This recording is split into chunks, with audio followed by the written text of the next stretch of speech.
It's been a very, very busy week. There have been a great many things happening. I hope that it's been of some help and some reassurance to you all to know that this is the result of the bankruptcy being cleaned up, and it isn't any kind of coup or political motivated thing. It's an actual required process to settle the bankruptcy of the United States Corporation. So um, a lot of people are very distressed. They don't know what's going on. They see all of this filthy abuse of our funding, um, and they're very upset and very confused.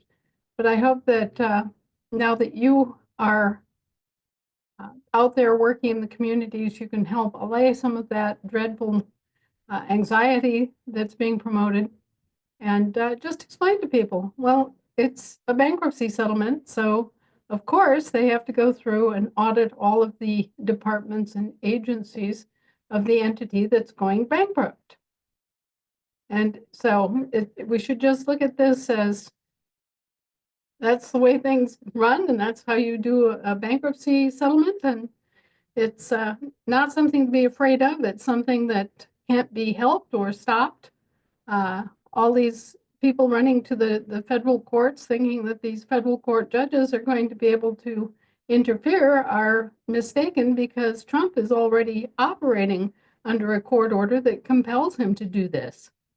Okay, so um, it's going to happen. We're going to continue to get these outrageous reports from DOGE, and we're going to continue to see these very substantial federal layoffs.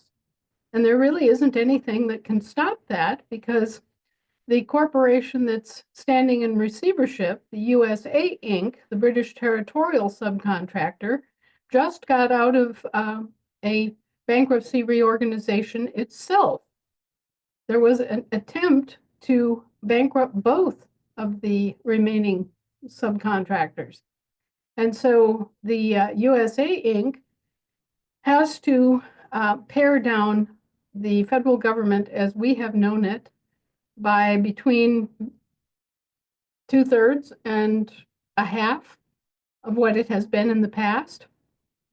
And they have to pick and choose as they go which of those functions are absolutely essential, such that they need to pick them up and actually pay for them themselves, and which of those are expediently removed and done away with.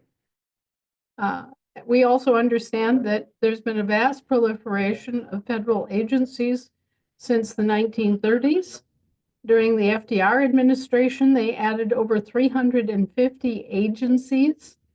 These are all different organizations, and they're all doing different things, but they're all doing it under our auspices and using our money that we never agreed to and never actually ordered. It would be like everybody in the entire restaurant walks in and orders whatever they want and leaves it on your bill. And so this is the situation that we're facing now. This is coming out. And yeah, it is outrageous. But on the other hand, it's coming to an end.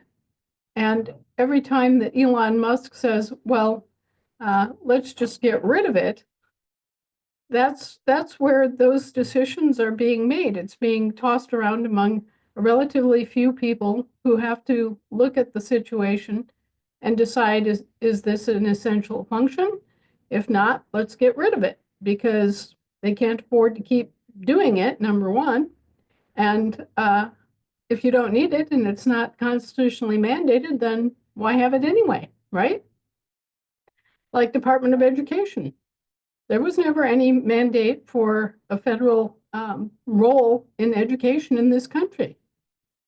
Jimmy Carter used the old excuse that, well, you know, it's unconstitutional for the general populace, but then we have these federal employees here, and all these federal employees make up a population, and shouldn't they have their own Department of Education as part of their corporate government? Well, so then they weaseled around using the excuse that this was their public that they were serving with this Department of Education. But in fact, with respect to us, the ones that were footing the bill for all of this, no, there is nothing in the Constitution which would allow any federal entity to say anything about health or education. So there are certain topics that our forefathers did not reach and certain powers that they did not delegate to any federal entity at all. And so we need to stand foursquare on those issues and make sure that any education decisions remain at the local and state level and are not interfered with by federal overreach. And that's exactly what the Department of Education was a gross federal overreach that was excused by the old excuse that they've been using that the federal employees constitute a separate and foreign population that isn't covered by the Constitution, so the constitutions don't apply to them, and they could get away with such a thing. So anyway, be calm, stay safe, don't worry unduly, pass the word to your friends and neighbors. Hey, this is just a bankruptcy settlement, and they have to do this. They have to go through and audit all those departments and agencies as a result. So just be calm and keep everybody else calm and realize that, yeah, well, there's going to be a lot of dirt. There's going to be, it's like popping a pimple. You're going to see a lot of pus come out of this, right? This is going to be a nasty business of exposing, especially the Congress and the Congress's failure to maintain oversight of the appropriations that it made, which is an obvious responsibility of the Congress that they just shuffled off, leaving it in limbo land with nobody being responsible. Anyway, I wanted to point out that you're among the happy few that know what's going on so that you don't have to lay awake at night and think that your government is being subjected to some sort of economic putsch. Meantime, the Federation, always on track and 10 steps ahead, is already going for the gusto to lay our claims on the British territorial estate trusts so that our assets, which happen to be on their ledger because of their fraud against us, get returned to us. Because what they're trying to do is a straight across the board transfer of the municipal estate assets to the British territorial Siemens estate that they established as a middleman, and just let it stop there, and they would retain control of everything that way. And we do not desire our employees to continue to have control for obvious reasons. They've made a hash of it, and they would continue to make a hash of it if we are stupid enough to leave the employees in control of the hen house again. Okay, so we really need to focus in on bringing forward our claims to the British Siemens estate, which will also automatically inherit the municipal estate. And when we're done with that, we go all the way home. Like the three little piggies, all the way home. We're going to go all the way home and collect our American infant descendant estates so that they no longer have a word to say about us and our country and what we're doing and our money and all the rest of it. And so we're just, it's like dominoes. The first domino has fallen. That's going to trigger the second domino. The British Siemens estate will be in receivership of the municipal estate. And then we're going to kick the next domino over, which is going to land us back at claiming our actual birthright estate as American state nationals and dissolution of the American infant descendant estates that were set up in each and every one of our names. So a lot of work, a lot of a lot of correspondence, a lot of exposure. Now, all of you, I want you to think the money's coming, and it's coming big time. Um, the first uh, real exposure or pumping out of money to individual people will be most likely be as taxpayers, right? Well, you've never really been taxpayers because you've never actually been British merchant mariners, have you? You haven't even volunteered to act as a British merchant mariner, a warrant officer responsible for collecting taxes for his or her majesty, right? So you've never actually been taxpayers, but they're probably going to be sending out checks, sort of, I wouldn't, $5,000, that's nothing. That's nothing compared to what they've collected from each and every one of you. And I would interpret that as an offer to settle that has not been fully disclosed. I would, uh, I would be very suspicious of that. I would certainly not accept any such payment as a taxpayer because you're really not taxpayers, number one. And number two, I would certainly not settle it as a implied settlement. Uh, they owe you all the federal taxes that you have ever paid, plus interest. And think of that over the course of a lifetime. You're owed a huge clump of money, or to put it more succinctly, prepaid credit. But anyway, you're owed this huge clump. And if they send you a check for 5,000, they may just try to interpret that as your agreement to settle your claim against them for all the federal income taxes you paid out in the course of your life. So you want to be very careful of that, no matter how much you need $5,000 right now. One way to do that is to, right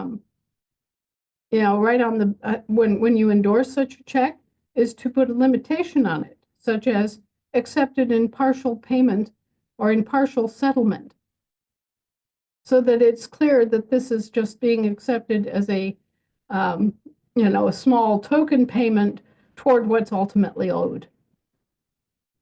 Okay? I don't want them pulling any sleazy backdoor legal contract type frauds on anybody anymore. So be careful about that. If you get a check in the mail from Uncle Sam for whatever amount, realize that he owes you a lot more and, and that the only safe way to accept this money is by limiting the endorsement and specifically saying accepted as partial settlement of the debt.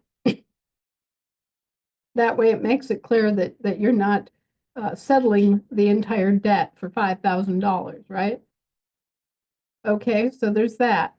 Then I expect somewhere around about the same time, maybe within a couple of weeks, you're going to see an announcement of a jubilee.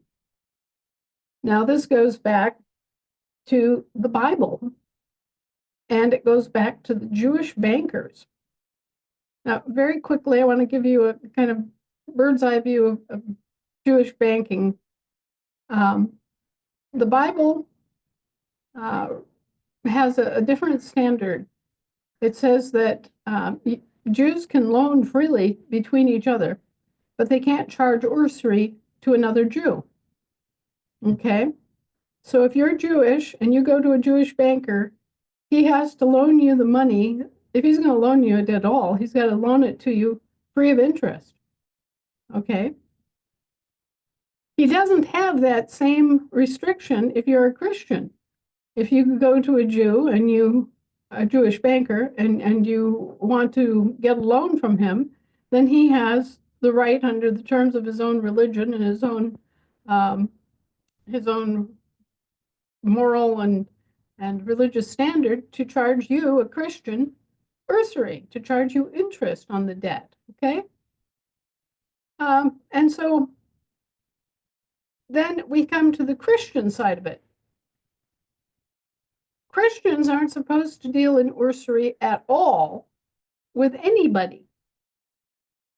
Christians are not supposed to be involved in loaning money for interest at all, whether it's to a Jew, to a Christian, to a Muslim, to anybody. We're supposed to just loan money and get the money back and no interest on it. And that's the way it was for many centuries. Well, what happened was that the kings and queens in Europe wanted to make usury on their loans, right? But they couldn't do it because it was against their religion, right? So they cast around and they saw that, Abraham over here, this Jewish guy, could do it. He could charge usury on loans. So what they did was they gave their money to the Jewish guy, and then the Jewish banker loaned out their money to other Christians for usury. That's how they tried to cheat God, right? They tried to, find a technical route around where the Christian monarchs could get the Jew in the middle to charge the usury for them. And then in exchange, they paid the Jewish bankers a service fee basically, and got the bulk of the usury back themselves. So that's how Jewish banking really got started. That's how the Jews were forced into serving these European monarchs in this way. They didn't start out to be bankers at all. They got pushed into service to do this because they could charge usury to Christians for Christian monarchs. So it was a dirty little backdoor deal in the first place, and always has been. So that I just wanted to kind of give you some insight into that. Well, now we get down to the concept of Jubilee, and you're going to see these words coming up again probably in April. They'll be talking about the Jubilee, and how they're going to wipe out debt. I mean, all kinds of debt. If you're up to your eyeballs in debt, rejoice. Okay. Every so many years, the Hebrew calendar requires that everything gets settled and renewed. The Bible is where you learn about leaving your fields fallow for a rest period. It's also where you learn about taking a Sabbath, a rest period every week. Well, the same basic principle or cycle, the cyclic nature of economics and debt is also in the Bible. And so there are rules by which every 7 years there is a jubilee in which all the debts get discounted, everybody goes back to being who and what they are, and everything is all right again. You start over. Then every 7 times 7 years, there's another jubilee, and everybody gets to return home to their land and to their estate as they were every 49 years, right? But then on top of that, there's an even greater cycle, a bigger cycle, which occurs on 7 times 49. Okay. So every so many years, you're supposed to have a jubilee of one kind or another that wipes out debt and resets the economic cycle. Well, I'm looking at this. I'm looking at the Pope. I'm looking at the leaders of the Sanhedrin. I'm saying we haven't had a jubilee in over 800 years. What gives, guys? And they all kind of went, there was a flopping of chops. But anyway, so they decided they have to have a jubilee in order to kind of reset the world economic system and bring it back into balance and to give everybody a clean slate again, right? So you're going to be hearing about the jubilee, and they will wipe out all this bogus debt that's been, racked up, all this odious debt. Now, they don't want to say that it's odious debt, but it is odious debt. And just for your entertainment and amusement, an odious debt is a debt which has been created by fraud without the knowledge or participation or benefit of the victim. So this would, you've got a perfect example of it in the phony trust structure that was created. They seized hold of your assets and profited themselves off of your assets, and they racked up all of these debts using your good name and your credit and your assets without telling you and without giving you a cut of the action. And so this is by definition odious debt that they have racked up. And the odious debt has to go away. It has to be released. It has to be canceled. So the Jubilee is one nice excuse without actually going into the bloody details of how they're going to get rid of the odious debt.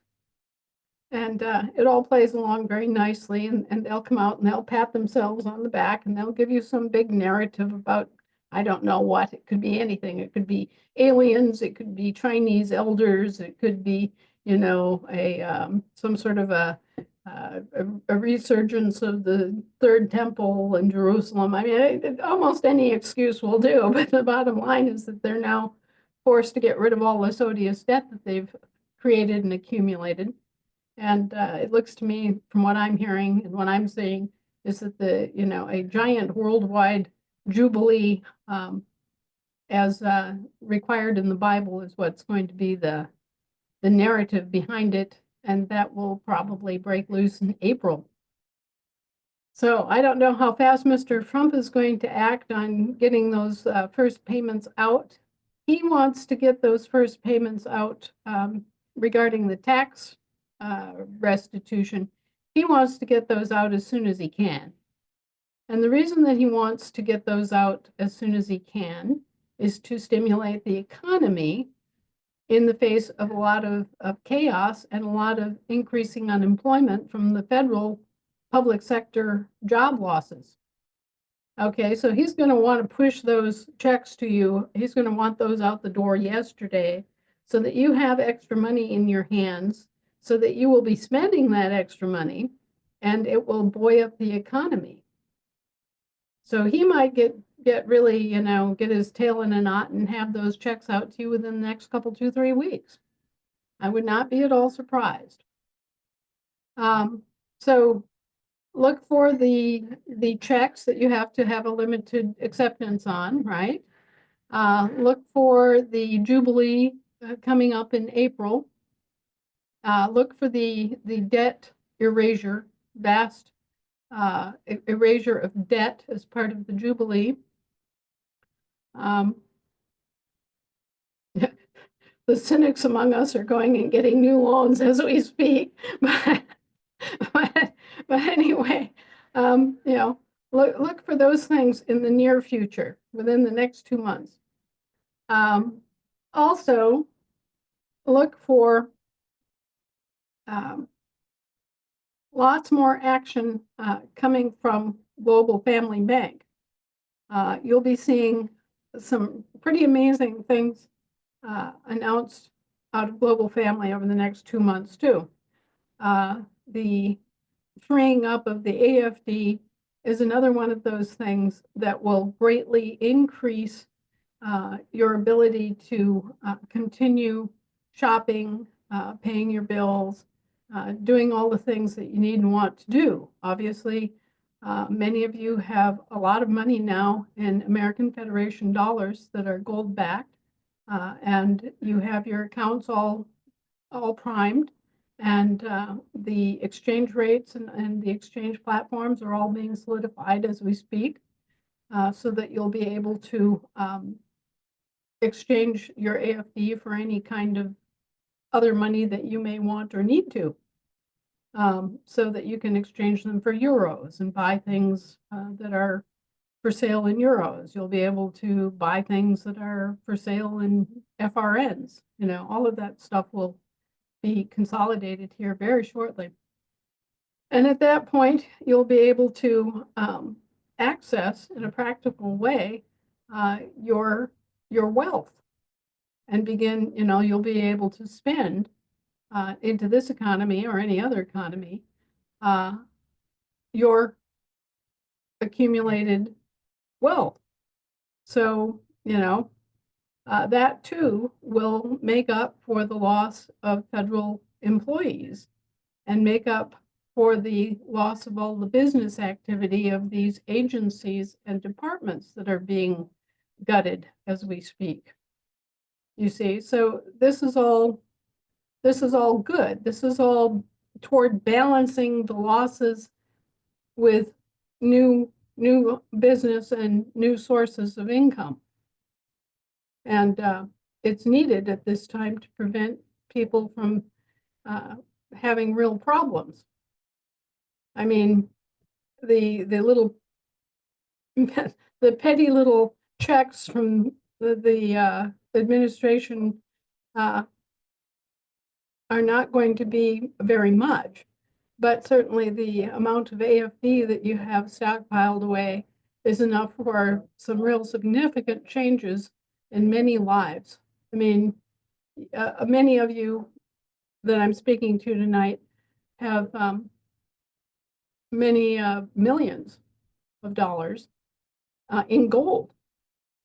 And so you will be able to buy new houses or remodel the home you're in or pay off any kind of debt that you have that you just want to get rid of, college educations, anything that you want, you'll be able to do now, okay, instead of waiting until later when the rest of the world totally catches up. And this will be nice. You'll also be able to turn in your FRNs for AFD, which is a huge, huge, huge, huge benefit. And I get kind of tired explaining this, but when they put this system in effect back in 1934, they set up an exchange rate of one Federal Reserve note per ounce of pure silver. And they basically stole our gold and they stole our silver using this IOU, right? Well, every year since then, and on a repeated and cyclic basis, they have reduced the value of the Federal Reserve note. And that accrues as increased value for guess what? The silver and the gold that they took, right? That's what you're seeing right now. You're seeing the gold prices skyrocket. They're now at like $3,000 an ounce. Well, in 1928, they were $28 an ounce. So that's the kind of accrual in value that has taken place with the precious metals as a result of the devaluation, the inflation of the Federal Reserve note. So if you've still got a deal going where you can exchange a Federal Reserve note for an AFD, guess what? You've just been paid back 279, or I haven't looked at it for today, but you're being paid back a huge number of FRNs for every AFD, right? So this is how they're making up what you lost in the devaluation. So when you go into global and you bring in your Federal Reserve notes as an American, you'll be able to take advantage of that exchange rate and get your money back. Now, not everybody will be able to do that, but you will be able to do that.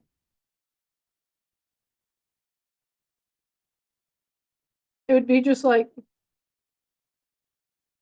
well, and it would be in gold or silver, which is, a much better place to be than waving a piece of paper based on the good faith and credit of Congress. So I think you're all very, very lucky. I think that you're right where you need to be. And I think that the only other thing that's likely to really come out and bite you and the members of your assemblies in the butt over the next few months is going to be the so-called RV GCR redemption thing, where everybody who has been speculating on all these foreign currencies being revalued will be going crazy trying to actually negotiate those foreign bonds and foreign currencies into something they can spend. And, the question is going to be, well, what should I convert it into? And, how am I going to have where should I put this, right? I've seen a lot of different things go on with that over the last 10 years. It went from having people go trek out into the desert to some abandoned military compound and sign non-disclosure agreements and having to have plans about how they were going to spend their money that had to be approved by the goons that were waiting for them at these abandoned military installations. I mean, I've heard so many different changes and cockamamie strategies that have been built around this whole process. And let me tell you, folks, it's just a real simple thing. Any of you who've ever traveled overseas have had the experience of having to exchange your your American money for the money of the country where you're traveling, right? Oh, excuse me. If you go to Germany, you have to, change your dollars into Deutschmarks if you're going to buy anything. If you go to Switzerland, you're going to have to change it into Swiss francs. If you're going to go to France, same thing. Wherever you travel, you have to change out your country's money for their country's money according to an exchange rate, right? Well, same thing with this. Even with the bonds have a listed value that it's all over the world. Everybody, every day can check, how many Deutschmarks for $1, how much in euros or dollars or Deutschmarks for a bond drawn, a gold bond. These are amounts that are posted. So here you are with your Zim bond, right? It's a gold bond. It's negotiable. It's drawn on the treasury of the Zimbabwean government, right? Well, the value of that bond will be posted. The banks will know, you will know, the government of Zimbabwe with their treasury will know. And really, all you need is a bank that will broker that for you, which takes them very little in terms of time, money, or effort.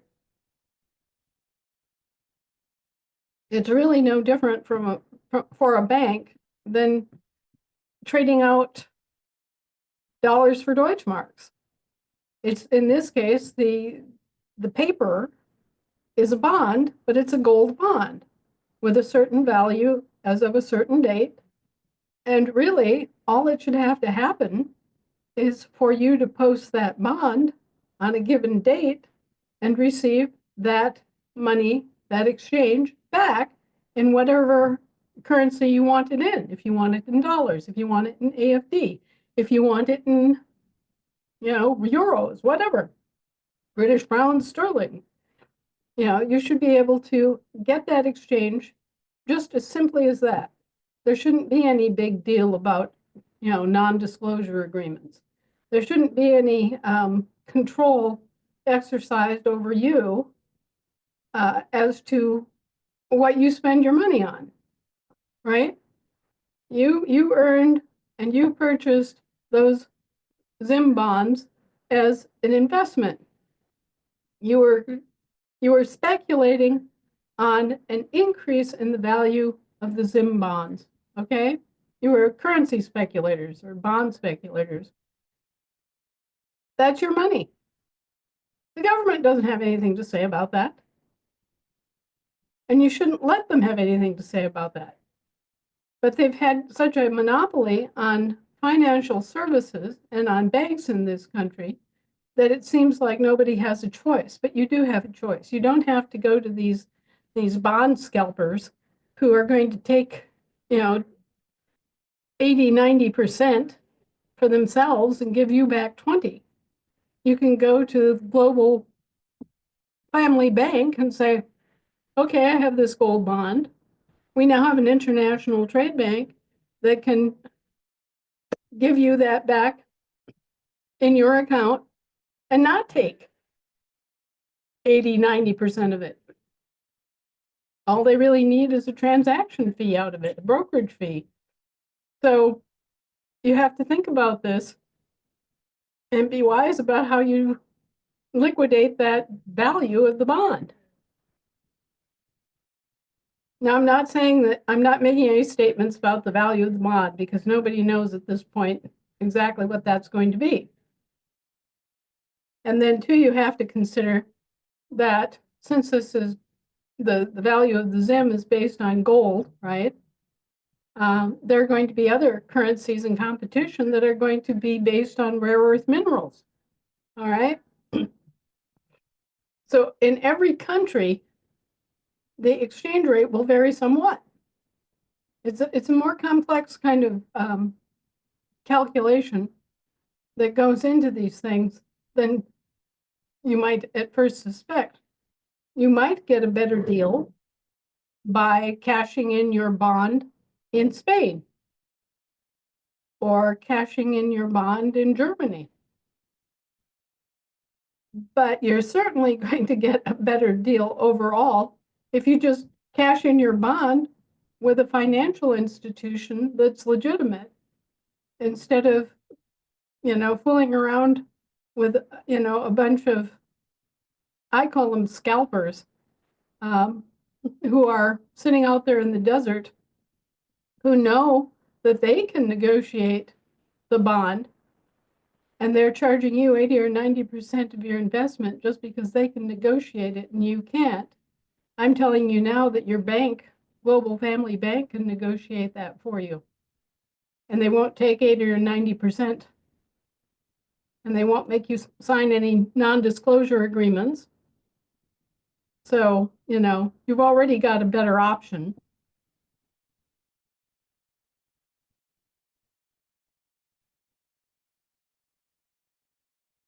Anyway, I expect that that's going to blow the top off somewhere here in the next 2 to 3 months too.